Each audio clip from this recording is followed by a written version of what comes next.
All right, so we're going to touch on some of the same topics that were in the previous panel, but mostly we're going to be talking about what we think the agenda of the Trump administration is going to be regarding the FCC, particularly telecom deregulation in general, and also net neutrality.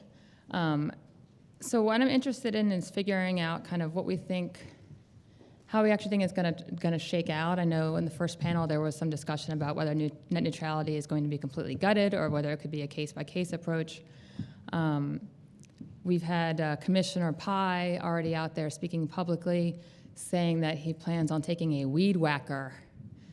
Weed whacker was the word he used to the regulations that were put in place primarily under Wheeler. So the first question I have is about net neutrality. Can you just take a weed whacker to it and do a 180 reversal without being challenged as violating the Administrative Procedure Act? Todd, do you have a view on that? Do I have a view on that? Well, I think I neglected to introduce everybody, but Todd, you guys all have the bios. Todd is with Common Cause. Well, in some senses, those of us that represent the grassroots public interest community, we're raring for a fight, and if the next administration wants to attempt to reverse the 2015 open internet order through notice and comment, I think that 4 million comments that we were able to gin up will quickly turn into a much larger number, and I think we're more than happy to melt the phones on Capitol Hill. If this is the fight they want, then by all means, I think they'll find out just how impassioned and how energetic the grassroots netroots are, and frankly, if anything, even more so in light of the November election returns. So if that is the mechanism by which the next administration decides to revisit net neutrality, then I think they're in for a world of political hurt.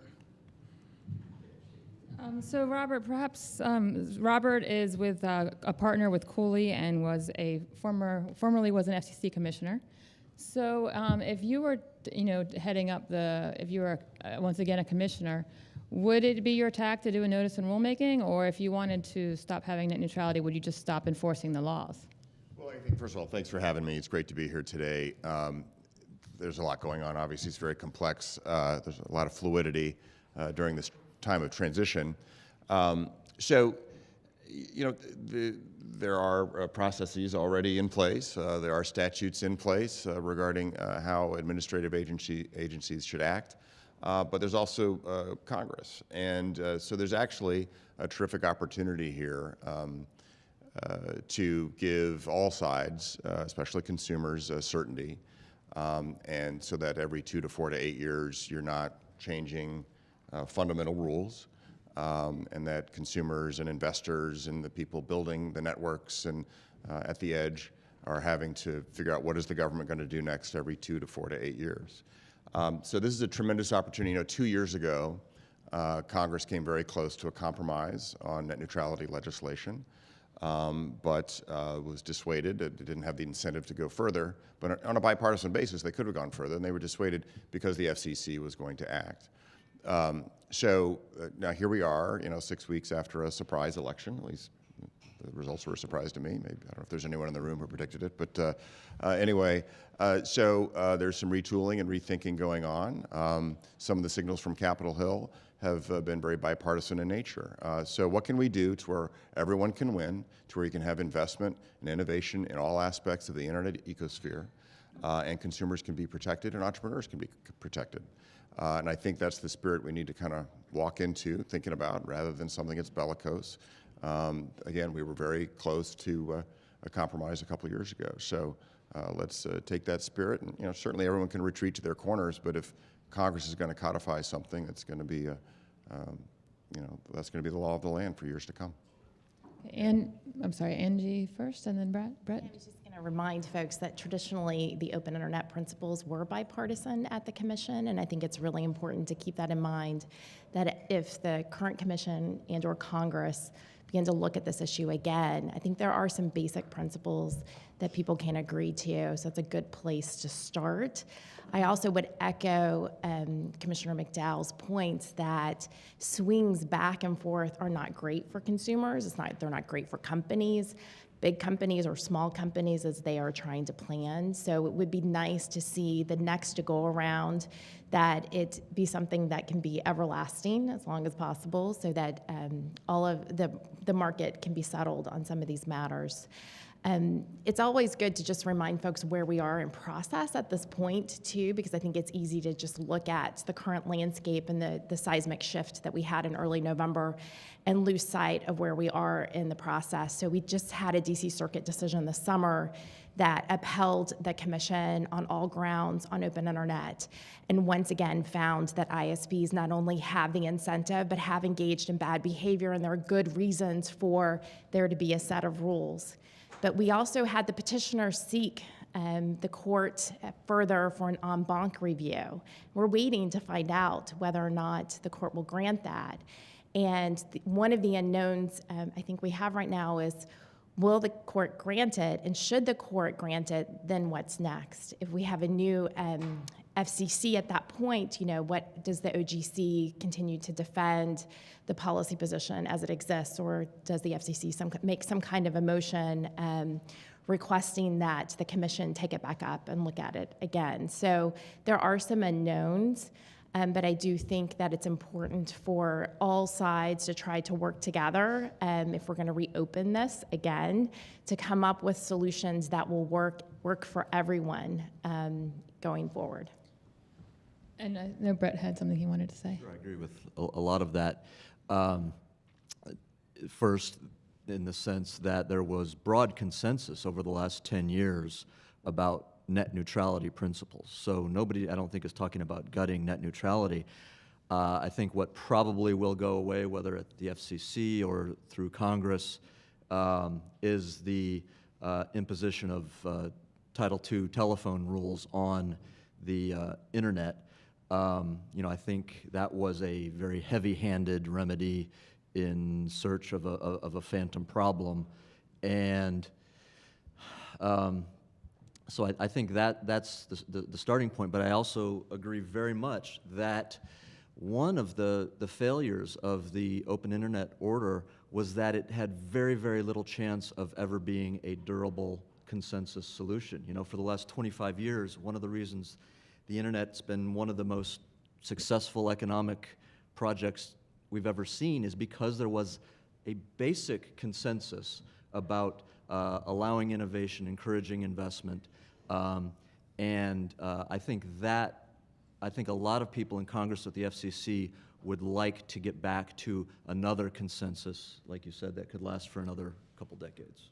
One other fact that I'd like to just bring up, though, in response to that, Brett, is that we had 1,200 ISPs that actually agreed with the Title II finding. Because there are a few very large ISPs that don't agree with the Title II finding, I think this is why we're going to see it get reopened. It's important to keep in mind that it was not all ISPs that disagreed with the commission in the commission's finding. And the court was very specific about the harms that the commission had found, as well as the incentives that they do exist, which is why it's important that we have rules of the road, that everyone knows what they are, that those rules can be upheld, and that the body that is in charge of those rules has the authority to uphold those rules. And I think it's also worth adding that I absolutely hear Commissioner McDowell's point that Congress may take a look at this. And I think that when Congress does take a look at this, they'll be reminded that when we did polling on reclassification during the last net neutrality fight, even self-identified conservatives to the order of 80% said that they supported principles of non-discrimination and no blocking. And so I think that while this takes on an ideological fervor here in Washington, large numbers of constituents, millions of constituents, want to see solid protections written that are durable. And if Congress wants to begin with the 2015 Open Internet Order as a starting point that codify strong rules against blocking non-discrimination and throttling. We'd be happy to talk to Congress about that. But to the question of, Brett, you said no one's saying that net neutrality is going away, but Commissioner Roth just moments ago, maybe an hour ago, said that it's a thing of the past. If that's, they're two very different conversations, and the way the next Congress will shape up, or the way 2017 will look, has a lot to do with whether we're talking about codifying good rules or eliminating them. So let me address this from the ISP carrier perspective and from a company that is investing tens of billions of dollars in broadband infrastructure every year. We have long supported an open internet. That is not the debate. We supported the principles when they were first articulated by Chairman Powell. We supported the principles when they were re-articulated by Chairman Martin. And although forgotten, AT&T actually supported the Julius Janikowski order on the open internet. Not because we thought regulation was necessary, but because we were looking for a framework that was durable and sustainable and gave us certainty for purposes of making investment in broadband. And that's what this should be all about, is broadband deployment. And I think the last panel got into that a little bit. Now, the environment we face right now, the Title II environment, does not give us that. It does not give us the certainty and the finality that we're looking for. We think the regulations of Title II, as the Commission struggles to figure out what Title II means as it relates to broadband investment, broadband deployment, suppresses investment, particularly in fiber. And let's keep our eye on the ball here. This should be about fiber investment. It injects uncertainty into the regulatory environment, and quite frankly, it threatens innovation. And if you don't believe that, I encourage you to look at the letter exchange that the FCC is engaged in right now, the Wireless Bureau is engaged in right now with AT&T and Verizon about our zero rating programs, or in our case, about our sponsored data program. Make no mistake, our initial conversations with the FCC about that program occurred months ago. We heard nothing for months, and now we are engaged in this exchange in which they are suggesting in some way that our sponsored data program creates a price squeeze. And I won't go into that now. You can see our exchange. So I think the debate is not around net neutrality. There is broad commitment by the ISP community to an open internet and the principles that embodied. The debate is around the regulatory framework that was adopted in a partisan way, and that's inflicting an enormous amount of uncertainty into an area where we need certainty if we are going to continue to drive the billions of dollars investment necessary to build out broadband infrastructure in this country. So I like how everyone on this panel is saying, we need to have a durable solution, a compromise, but it just doesn't feel like that's what's happening in the political world right now. Like, Eisenach, who's been appointed by the Trump team to oversee the FCC transition, is a pretty hardliner. He just wants to gut everything. It's not really feeling like that much of a bipartisan world right now.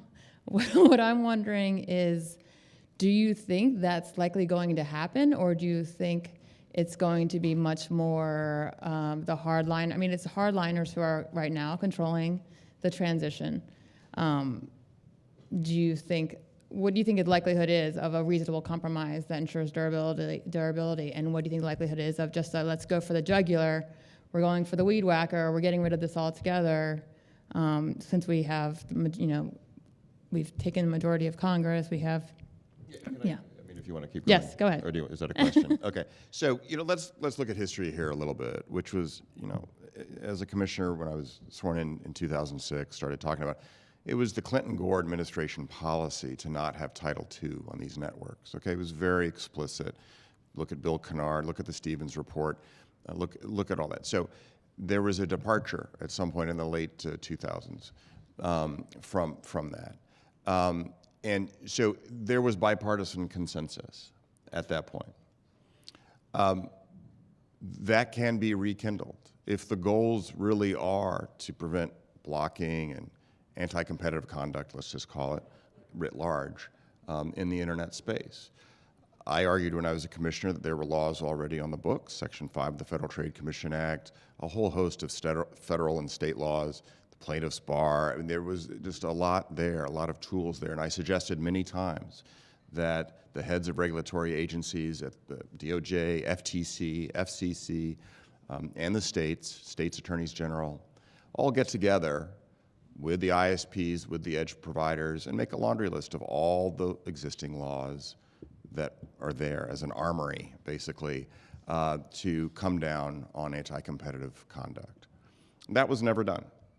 I suggested that informally to Tom Wheeler. I suggested it to Julius Genikowski. That was never done. Instead, a new body of law wanted to be created, and that's created the conflict and the uncertainty here. So if we can come back to that spirit of sort of let's say, 2004 timeframe, when, by the way, the edge was prospering, one of the crown jewels of the American economy, the world economy, is at the edge of the internet that blossomed beautifully without Title II rules on ISPs.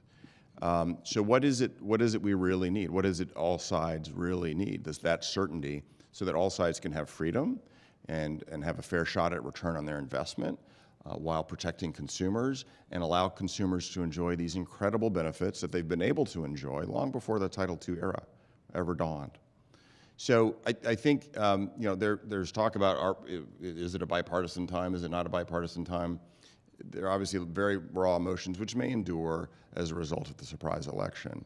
But I put out an invitation. I'm not carrying anybody's water on this. Put out an invitation to say, look, everyone come together. Let's think thoughtfully. But this is the time for a compromise. This is a rare moment in the next 18 months where it can be win-win-win for all the players involved, especially consumers. And if we miss this opportunity and just want to retreat to our corners and throw rocks at each other, really on any issue, then that's a wasted opportunity. But now is the time to come together, and I hope in the next 18 months everyone will. Just to briefly emphasize Rob's point, a couple days ago when the tech firms from Silicon Valley met with the president-elect, around that table you had representing about $2.9 trillion in market cap, mostly by Silicon Valley, edge companies, software companies, content companies. These companies were started and or grew up and became what they are, like Rob said, the crown jewel of the U.S. economy in a non-Title II world. It was a spectacular success. The idea that we need Title II to protect that part of the economy, I think, has been demonstrated not true. I do think that there's a huge opportunity to reach a solution that most sides, most players, most stakeholders will be very comfortable with. Well, I think that it bears pointing out, to Brett's point, yes, and to Commissioner McDowell's point, yes, we created an environment that fostered innovation that's the envy of the world. However, did we have Title II before 2015? Well, maybe not exactly, but we had an open internet policy statement. We had a regime in one form or another that guaranteed non-discrimination. Now, those were tested, and the courts came back and said, if you want prophylactic regulation that prevents paid prioritization and ensures non-discrimination and ensures a virtuous cycle of innovation and investment. To Joan's point, I think Title II actually does really promote investment because we've seen more fiber in 2016 than we saw invested in 2015 than we saw invested in 2014. So if you want all those things, you need Title II or something like it. And so I'm all for having a debate and a dialogue and bringing people together, but I think the language of the Verizon VFCC case was quite clear that if you want non-discrimination, you need Title II. Now, if we're going to have a conversation about what role Congress might play, we can have that conversation, but I think to create some sort of new Title X, but again, I think the starting point has to be something very close to what we already have with the 2015 order. If I could just interject real quick, sorry, John, which is, I think if you wanted to codify the Powell principles today on Capitol Hill, you could get that done today. So if we could just end this panel right now, if we're all going to agree on the Powell principles, that could get codified into the U.S. Code today. Could you clarify again what the Powell principles exactly are?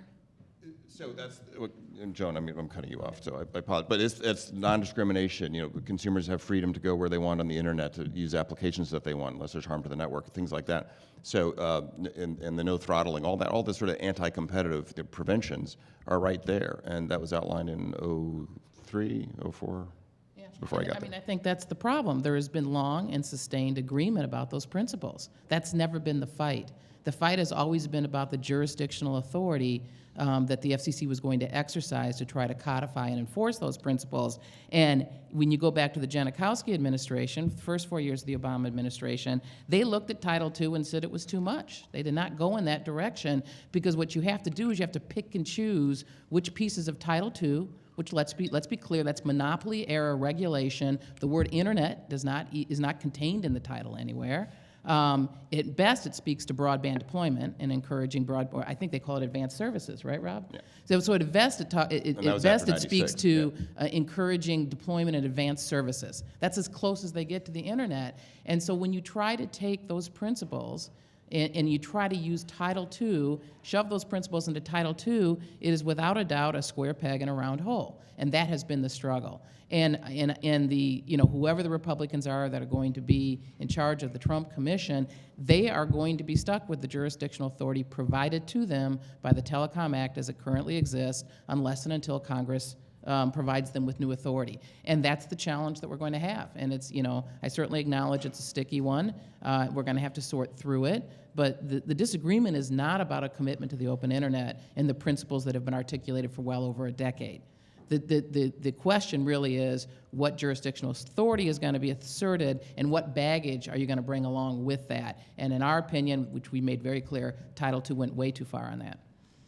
Not all ISPs agreed with that. In fact, 1,000 ISPs operated under Title II for their broadband internet access services for many, many years. So it's important to keep in mind that there is a lot of agreement on this panel about the open internet principles and when we look at this, but at the same time, because a few large ISPs think that it's difficult to live under Title II doesn't mean that there aren't many small ISPs that have had no problem with it for many years. My other question is for Todd. The PAL principles, do they sufficiently support innovation and consumers in your view? Are you in agreement with these PAL principles, or do you think there's extra protections needed? Well, I think that, so first off, with regard to the Powell principles, my boss at Common Cause, Commissioner Copps, did vote for the open internet policy statement. So I think that it's a great conversation for us to have and a good reflection of the fact that it wasn't that long ago that this issue was nowhere near as partisan, and I think it's a shame that it's become so polarized.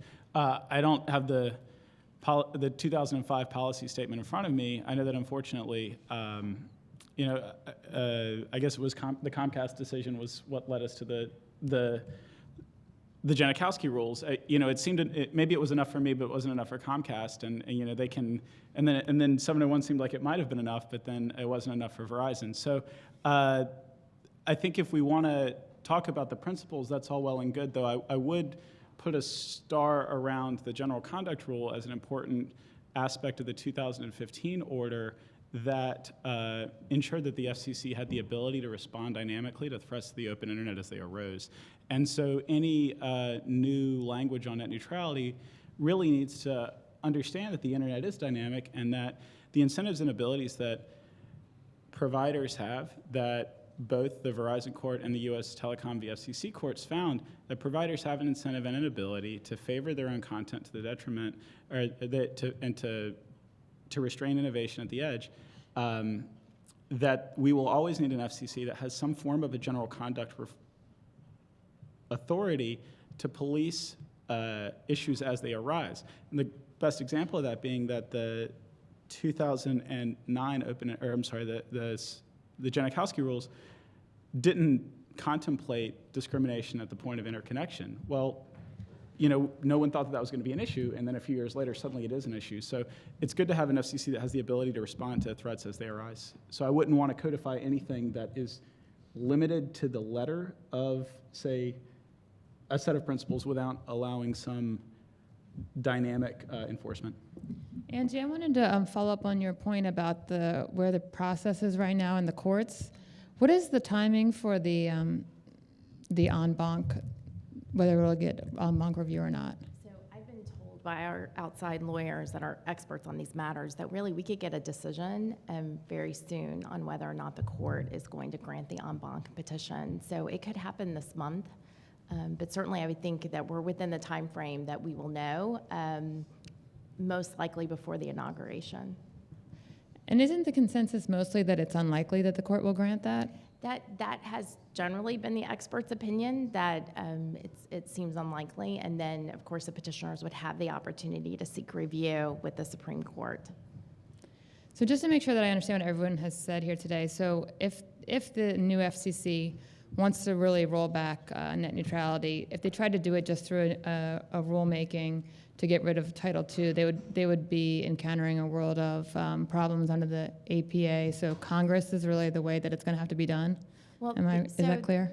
The next chairperson of the FCC could open up a rulemaking to address this matter again, and I think given where the statute is and the demonstration that would need to be made by the agency as to what has changed, it could be a difficult road ahead of the agency to make such a demonstration, because I would anticipate that trying to reclassify at this point could be difficult, which is why I also think people are talking about it. The better route would be to have congressional intervention, and we are seeing that conversations that had happened in the past are likely to be reopened on the Hill.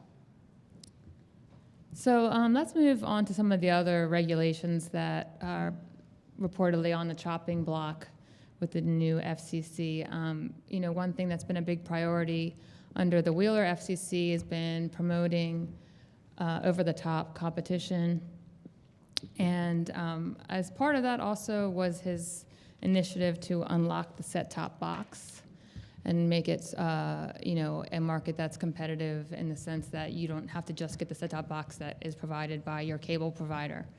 I think that is among the measures that PI is determined to take the weed whacker to. So I guess I just wanted to get your views on how that's going to play out, whether we're all going to, basically, what the impact on the marketplace is going to be, and who are going to be the winners and losers of such a kind of rollback. So let's be very clear in that situation. There's no regulation to roll back because the chairman never got 3 votes on the item that he was proposing. So the set-top box item never passed. So there's really nothing on that front for the Republican administration to address. There's a long history about why it didn't pass, and that's because it was really the item really sat at a nexus between content providers, between important copyright issues, and how content is distributed. So, but setting that whole debate aside, the notion that there is not a robust environment in the over-the-top environment, a robust and competitive environment in which all forms of distribution are trying to engage, is crazy. I mean, I pulled a couple stats as I prepared for this panel. So Google YouTube has over 1 billion users. And as we all know, Google, it makes a lot of money. I think their 2016 income was north of $75 billion. Facebook has 1.7 billion users. Your average Facebook user, which consumes an enormous amount of video, is on Facebook 50 minutes every day. Amazon Video has 76.2 million users. Netflix has 86.7 million users, larger by far than the combined base of, for example, AT&T and Comcast together. So there's a robust and very competitive environment for the delivery of video content in all of its forms.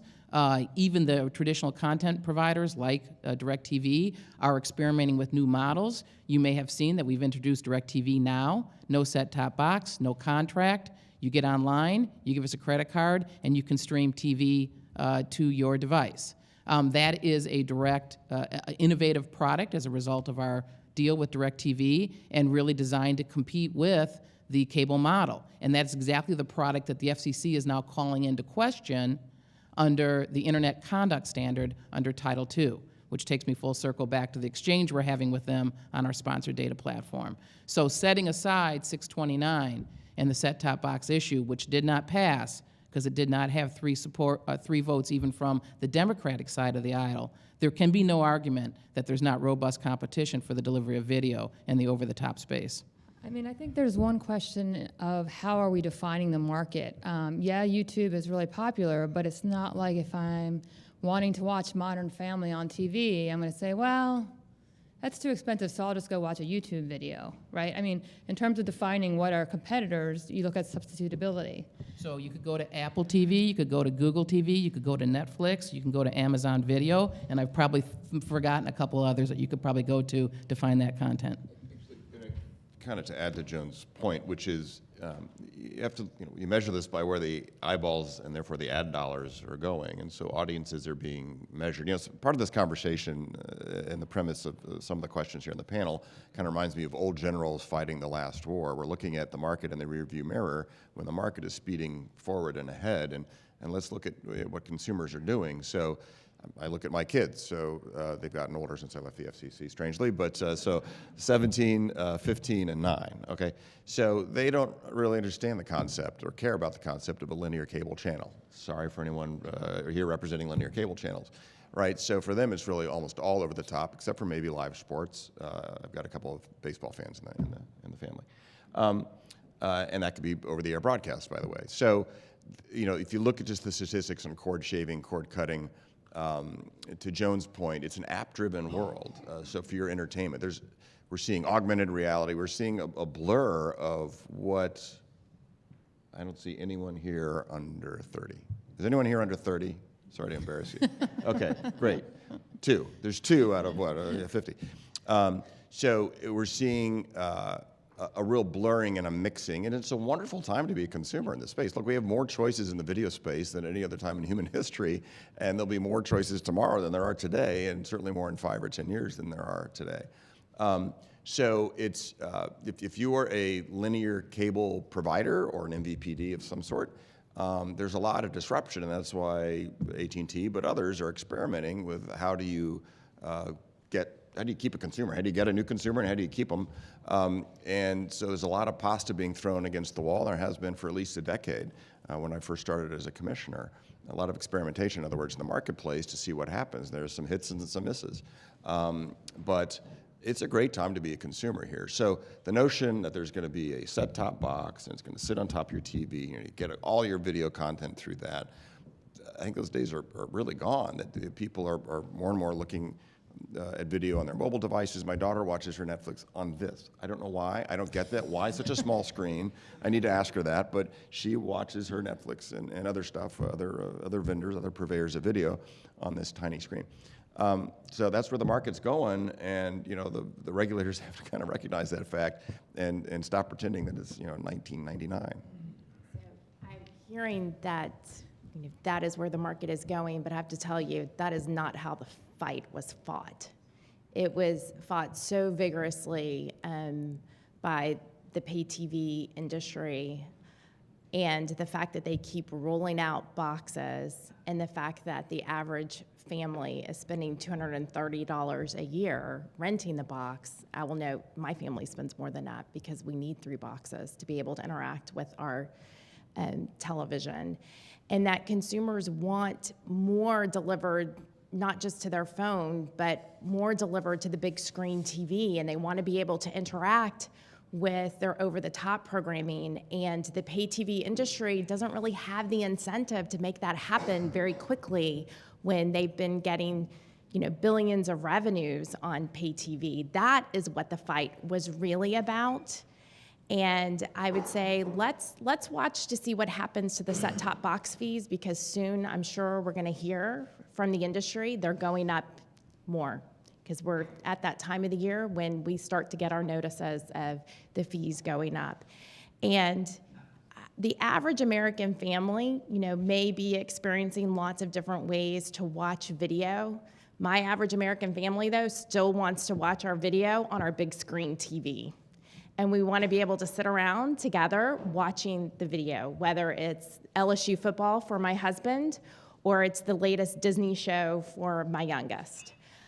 So I think there is going to be demand. And one of the things that I would note about the election and about this particular topic in particular is I took from the election that the American people are really unhappy about how Washington has been working or not working.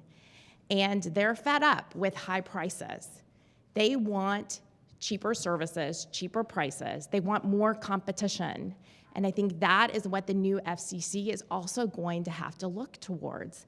And on this particular topic, there was quite the divide inside the Beltway, but that was not the case outside the Beltway. Outside the Beltway, this was a media frenzy. People don't want to have to rent the set-top box to access their video on their large TVs anymore. They just don't. And the pay TV industry keeps promising that, well, you're not going to have that in the future, but we've yet to see that occur. So I would say the onus is on them to begin to make changes, or you're going to continue to hear from folks that live outside the Beltway, like this issue still matters to them. Can I just respond quick? DirecTV Now, available in the market, no set-top box. It's an application-driven delivery of video, and you can put it on any smart TV, 100 channels for $35. Solved.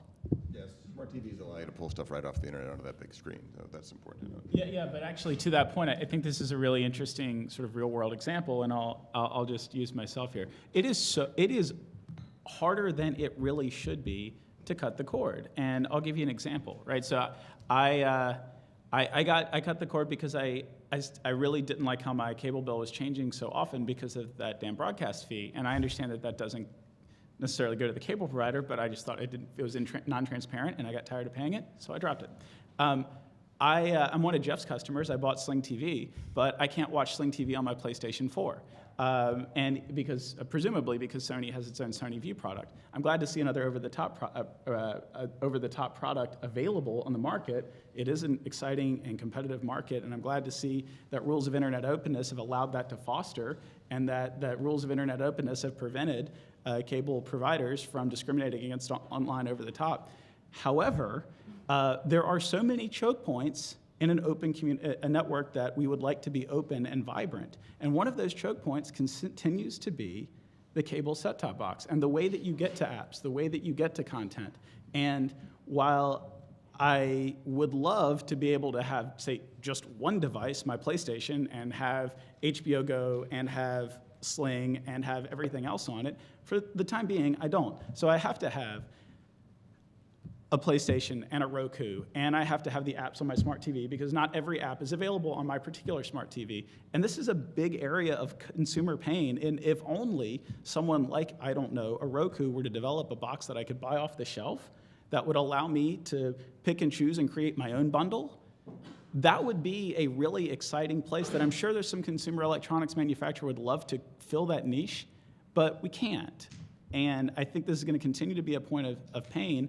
And I'd love for us to find a consumer electronics device that would make it easier to get to DirecTV Now, so we'd have more people experimenting with over-the-top consumption. But that's not where we are. Let's all go to CES and redo this panel, because I think you'll be pleasantly surprised. I'm baffled by this because DirecTV Now is available on Roku. So you can buy a Roku box. Okay. You can download the channels you want, including DirecTV Now. You can. I don't know the answer to that. And the answer is no. But I have to correct one thing too. He said that he's happy the open internet rules created this environment where we can offer DirecTV Now. I can assure you that this product offering was not about the open internet rules. In fact, it is the FCC, the Wireless Bureau right now, is looking at those very open internet rules to cast concern about our ability to deliver this product. I think just I think what Todd was saying is that the open internet has allowed over-the-top programming, ideally by companies that don't own infrastructure, right? That's the point of it. I mean, if you have the infrastructure, then there's not the concerns of. Yeah, to be clear, I wasn't ascribing any in your attentions, Joan. I was more talking about an environment that fosters innovation over the top. So, I mean, in terms of the numbers that you were rolling out earlier about, Facebook has so many subscribers, so much, we know Facebook and Google, yes, we know that they're giants. In terms of over the top, though, I mean, the numbers that I had seen a while ago, Netflix, yes, has 47 million subscribers. They're now a giant. Apart from Netflix, is there anyone else that really has significant numbers in over the top? Amazon Video, 76.2 million subscribers. Okay, but that's Hulu, not I don't have the number. Multi-channel. There's no other multi-channel provider that has big numbers. Okay, I mean, these are numbers that I looked at several months ago. Well, Hulu had 12 million. Yeah, Hulu, I don't know what their numbers are Hulu right now, had but they 12 deliver million. content from multiple sources. Amazon delivers content from multiple sources, including its own original content. In fact, Amazon's now doing movies. I just realized this because they did Manchester by the Sea. So creating incredible original content. Netflix content from multiple sources, movie and TV, and their own original content. But And yet- all of them have a bigger base than we do. The interesting thing, though, is Netflix at this point, I would argue, is almost more in line with the incumbents at this point than with wanting to promote upstarts. I mean, in the sense, they just got on the X1, right? That was their goal for years, was to get on the X1 cable box. I mean, by doing that, aren't they getting more in line with, isn't it almost in their interest not to have a robust upstart marketplace of new over-the-top providers? It may be unfair to, cast aspersions when they don't have a spot here on the panel, but I would think that for those who are creating their own content, having as many eyeballs as possible is really good for their bottom line. And I'm not personally familiar with the Netflix X1 agreement, but given what experience I do have working on the set-top box issue at Encompass, it's not surprising that an over-the-top provider wants to be on the box, because there's still traditional families like mine that want that ease of being able to watch their favorite over-the-top content on their big screen TV and to watch it together as a family, so that we're not individually in every different room of the house watching on our little bitty screen. So that's not a shocker, right? And I think it wouldn't be surprising to see other over-the-top that want to do the same thing. I think the point that you were making, Sally, a little bit earlier as we got into this part of the conversation was an important one. The networks versus the over-the-top edge providers, and having to look at that and looking at it holistically, but also understanding the various incentives that those providers have. So we at Encompass spend a lot of time looking at the network competition and what that means and what consumer choice there really is, both with respect to the residential market, but also with respect to the business market. And that's something that we plan to continue to focus on in the new year as well. We want to make sure that the incoming administration, understands where things really lie in network competition, and the network issues, the open internet issues, and then the content that's available. All of that is interplaying, and we do see changes that are happening in the marketplace, but how they're all interrelated is really important, and we can't lose sight of that. Brett?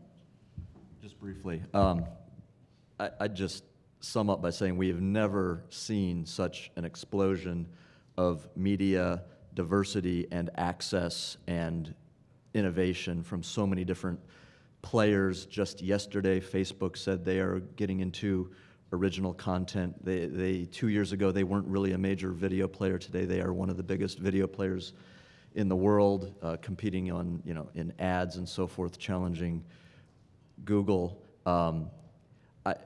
This conversation does puzzle me a little bit. We've, the set-top box has never been less of a gatekeeper than it is today, and its control is only going to degrade further. I just think we've got a really vibrant, ecosystem of many players coming at this from different angles, producing content, distributing content, and I think we should encourage that and let it continue. But there are significant bottlenecks in the networks, which I think is what the point that I was making, is that to get the access to the customer, and let's just talk about the residential market for just a moment, there's not a lot of competition for high-speed broadband. In fact, 51% of consumers have one choice for high-speed broadband, one. 10% have no choice. And of the 38% that actually have a choice, the commission's never reported how much choice that really is. We think it's likely a duopoly, where they actually have the choice. There are very few areas that have the third option. I happen to live in a neighborhood that has a third option, which is fabulous, because every time my ISP wants to raise my prices, I just say I'm going to switch. And that's great, because they keep my price the same. But not many Americans actually have that choice. And for high-speed broadband to the home, it's really, really, really important, especially as you have numbers of family members that are engaging with the internet for a variety of reasons, to watch content, to do homework and whatnot. You need high-speed delivery.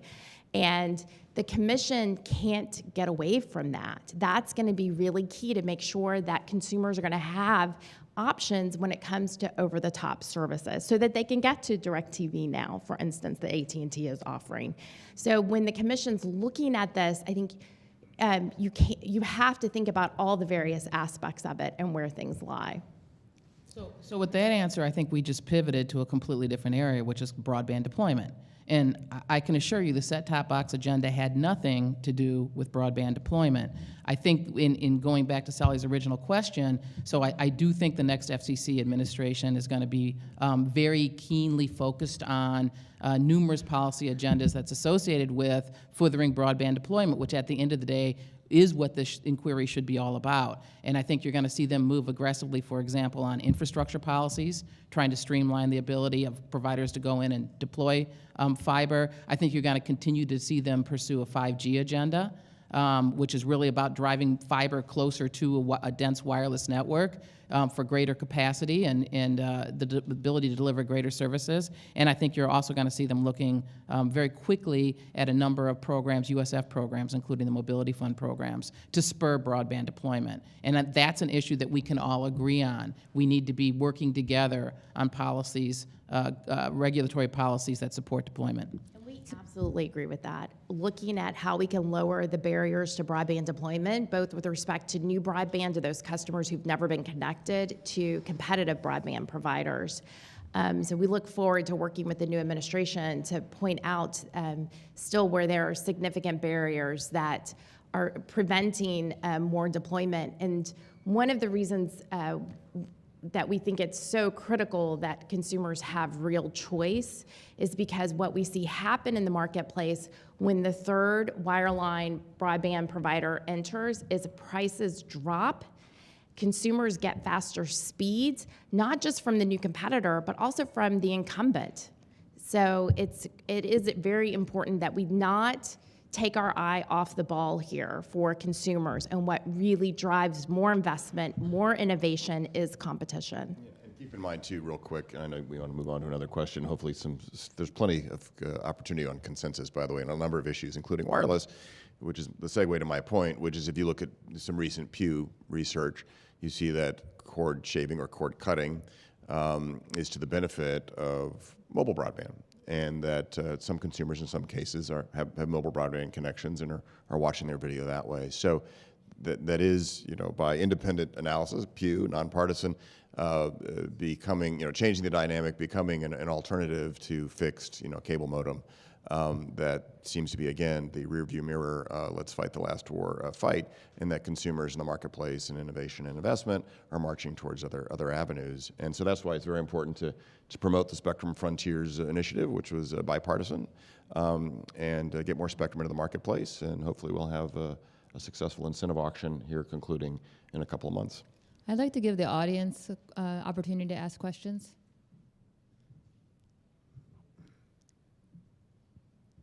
All right, I have one back for Todd because he gave one to me.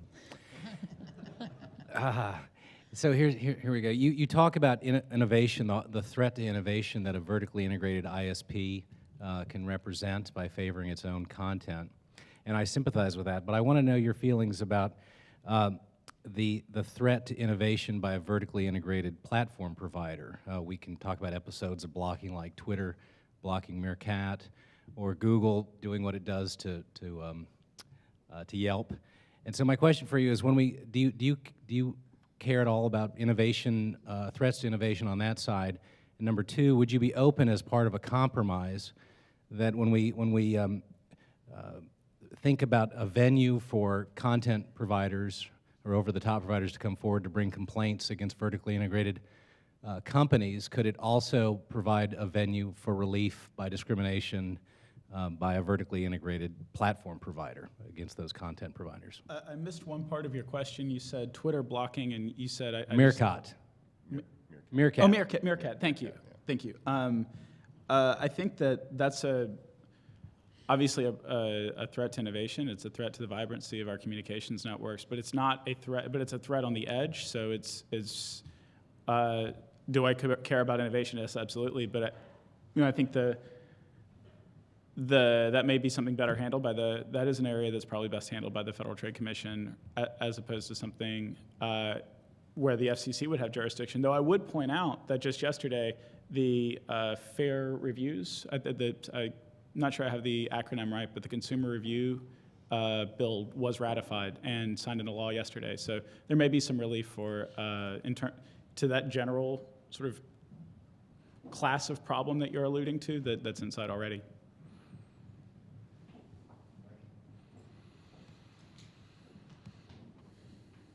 I guess there's been a good bit of discussion in the last panel on this one about incentivizing actual broadband and fiber deployment. I'm wondering if the fact that we've encouraged over-the-top platforms and so like DirecTV Now and Sling and all these programs can get fiber deployers or would-be fiber deployers out of the the business of having to invest in the people and the resources to negotiate with all the content providers, and so you can just kind of lay the fiber, say I'm going to provide just a broadband standalone product, and then customers can go out and pick whichever over-the-top product they want to supply their video. So maybe, I don't know if Angie, if some of your members are actually, are we getting to the point where they're actually, is that enough of a swing in terms of the economics, or are there still other issues? Are the economics still challenged, or are there maybe other regulatory problems preventing like pole access or various other things? Yeah, so I do have several members that are building last mile to reach residential customers, and what they've found so far is that it's difficult to convince people to take just broadband and rely on over the top. Oftentimes, they're the third to the market when they are going into the market, and they're competing against the two incumbents, typically the incumbent cable operator as well as the incumbent telco, who are offering the triple play. So you really need to be able to compete against the triple play. Now, that's not to say that over time we might see more of a shift as more people begin to rely on over the top. They'll feel more comfortable taking just a broadband only and then getting all their over the top. Getting access to the video to offer that triple play for smaller competitive providers is difficult, and it's really expensive. In fact, all of my members that are doing this right now are losing money on the video. And it makes it a very difficult business case. Now, there are deployment issues, exactly as Joan was talking about, that need to also be addressed. Commissioner Pai has laid out his digital empowerment agenda, which we think is a great place to start.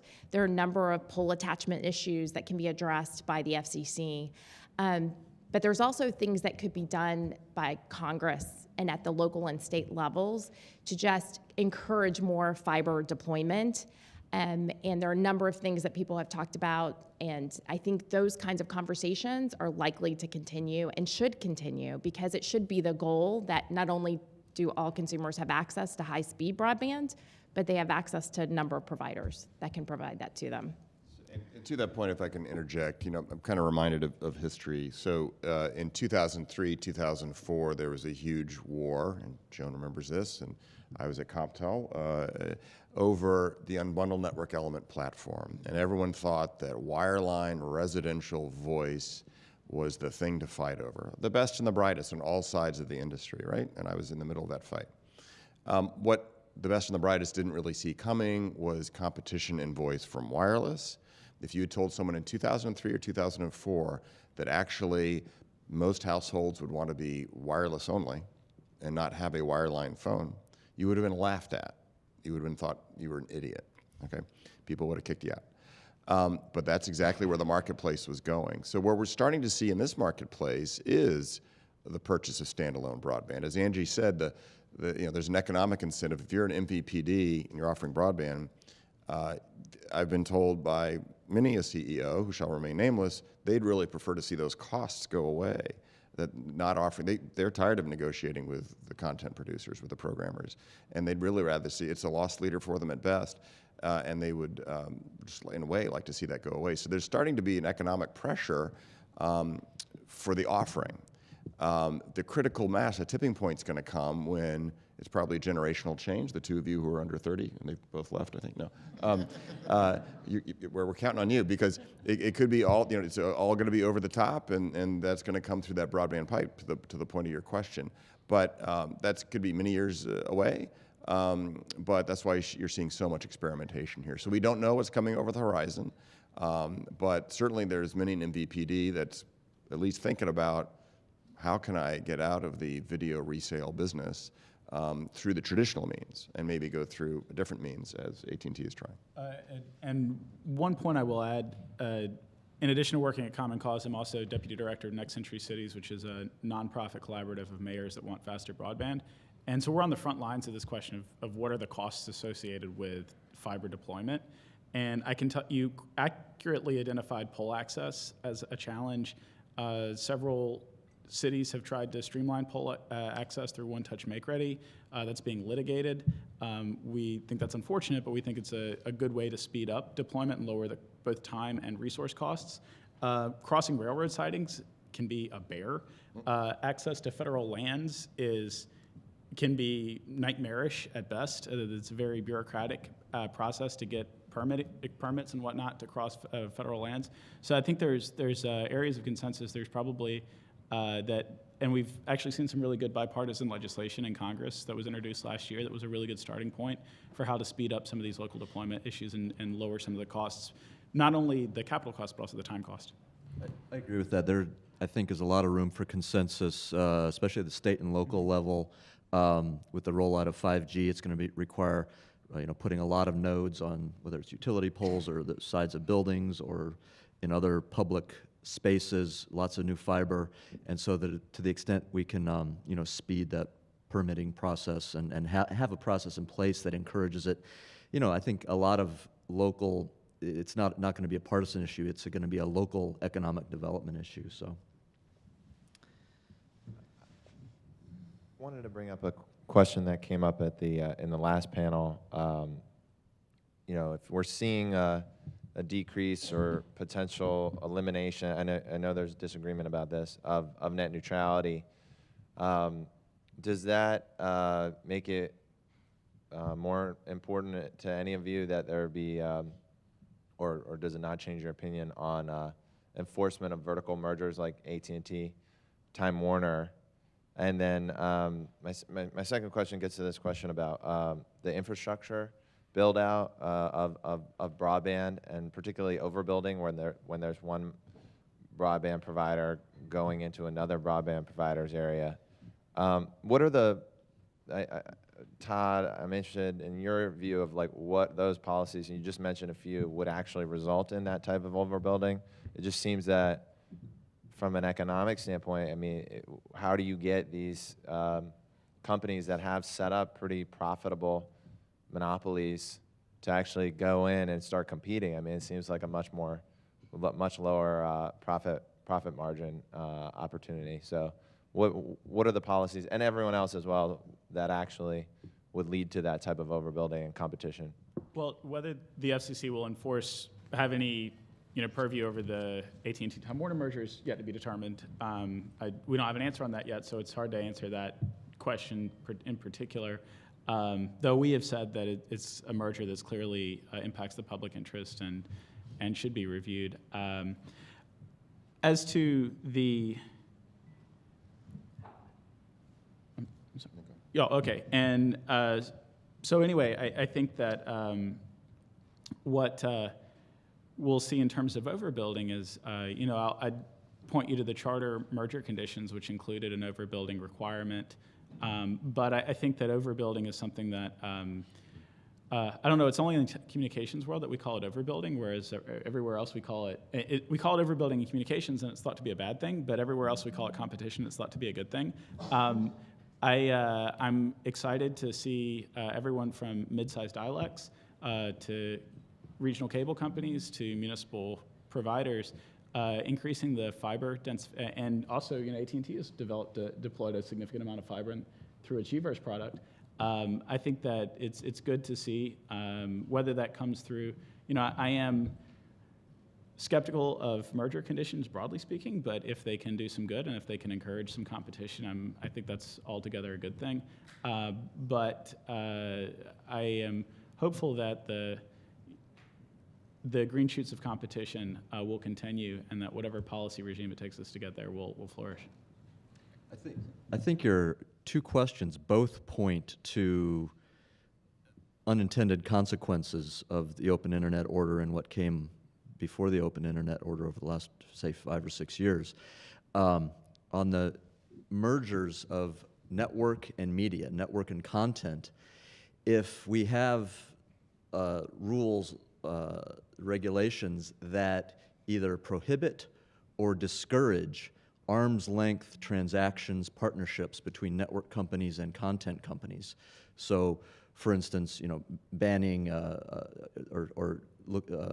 looking at paid peering, looking at zero rating, and at banning paid priority, you're actually going to incentivize the merger of network and content instead of allowing them to have transactions as separate entities, and that's what we've seen. So it's Comcast, NBCU, Verizon, AOL, Yahoo, and AT&T now with Time Warner. I'm not saying those things necessarily wouldn't have happened otherwise, but it is an incentive to merge if you're going to ban them from dealing with each other's separate entities. The second thing is that on the overbuilding more competition, which is a important point, and we want more competition and more investment from more players. You know, Google Fiber for a while had big plans. Title II comes along, and they basically drop out of the market. And some people inside have said that Title II went too far for them, and that's one reason why they did. So that's another probably unintended consequence of Title II. I'm not aware of anyone on from Google ever saying that Title II had anything to do with fiber, with them halting fiber. In fact, I have heard them say, though, that the challenge of getting pole attachment was a major barrier for them, and that the cost of deployment, which has a number, there are many mothers for the cost of deployment, that has caused them to rethink some of their strategy. But I don't believe at any point they've said Title II had anything to do with it. Yeah, but let's go to I think the more important point there. Deploying fiber is expensive. And no carrier is going to do it unless they have line of sight on a return on their investment, period. So every regulation, every policy that's adopted, that should be one of the main inquiries. Will this regulation incent or disincent the deployment of fiber? Now, let's be very clear. I'm not going to import anything to Google Fiber's intent, but they rolled out with great fanfare about how they were going to deploy fiber in all these cities. They were going to teach us all. We've been deploying fiber for about 100 years now. They were going to teach us all a lesson about how to effectively and efficiently deploy fiber, and they went gangbusters at it until they hit the pause button. We had a lot of big fights with them, including in Nashville, where we did have a disagreement about how they wanted to get on poles and move our facilities around to make way for their facilities. And even in Nashville now, after that big fight, they've hit a pause. They've shut down I think they've fired their employees, and they've shut down on the investment in fiber.